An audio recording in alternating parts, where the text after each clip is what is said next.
Magandang umaga po mga kababayan. Ako po si Johnny Adrianis Bulilawa, Ligtasang Kabataang Economic Advisor ng aming komunidad. Sa kasalukuyan, hindi na po bihira na marinig natin ang mga hinaing ng mga magulang, mga gawa at mag-aaral tungkol sa bigat na nararamdaman sa bulsa. Mula sa pang-araw-araw na pagkain tulad ng bigas, isda, karne at gulay hanggang sa mga pangunahing serbisyo tulad ng kuryente, tubig at gasolina. Lahat ay tila patuloy na tumataas ang presyo. So ano ba ito? Ito po ay tinatawag na inflasyon. So ano ba ang inflasyon? Tara, pag-usapan natin. Ang inflasyon, isang pangunahing konsepto sa pambansang ekonomiya na nangangahulugang pagtaas ng pagkalahatang antas ng presyo ng mga produkto at serbisyo sa loob ng mahabang panahon. Hindi lamang ito nakaapekto sa ating sariling budget, kundi pati na rin sa kalahatang kalagayan ng ekonomiya ng Pilipinas. Halimbawa, noong nakaraang taon, 50 kilo ang kilo ng bigas. At ngayong taon, tumaas ng 10 peso, kaya naging 60 kilo. Kaya yan ang halimbawa ng inflasyon. Mga mungkahing paraan para sa mamamayan. Una, tungkol sa pagkonsumo. Mungkahi po na gumawa tayo ng listahan ng pangangailangan bago pumunta sa pamilihan at pag-iba-ibahin ang mga bilihin. Halimbawa, pumili ng lokal na produkto na mas mura kaysa sa imported. Maaari rin tayong mag-imbak ng mga pangunahing bilihin kapag may promosyon, mababa ang presyo.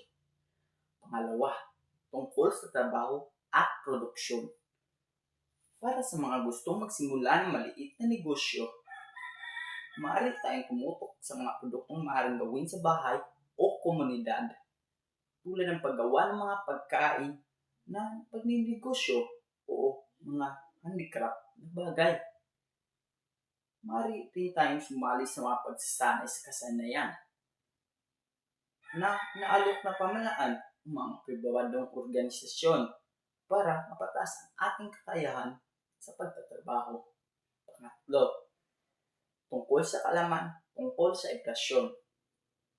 Maging mapanuri ko tayo sa mga balita tungkol sa ekonomiya at tanungin ang mga eksperto o mga pinuno ng komunidad tungkol sa mga hakbang na ginagawa para kontrolin ang presyo ng mga bilihin. Kontribusyon sa pambansang kaunlaran. Kapag ang mga mamamayan mulat sa mga paraan para harapin ang inflasyon, ang maingat na pagkonsumo at pagpili ng lokal na produkto ay nagpapataas ng demanda sa mga lokal na negosyo na nagdudulot naman ng mas maraming trabaho at pagtaas ng produksyon sa bansa. Ang mga taong may sapat na kasanayan na nakatulong sa paglago ng mga industriya na nagpapataas ng kita ng bansa. Kapag napigilan ang inflasyon, mas magiging stable ang ekonomiya ng Pilipinas na nakakaakit ng mayroong pamumuhunan at nagdudulot ng mas mataas na antas ng pambansang kaunlaran. Sa pamamagitan ng paggamit ng ating kaalaman sa pambansang ekonomiya, maaari natin mapabuti ang ating sariling pamumuhay at mag-ambag tayo sa tunay na pag-unlad ng ating bayan. At yan lang po. Maraming salamat.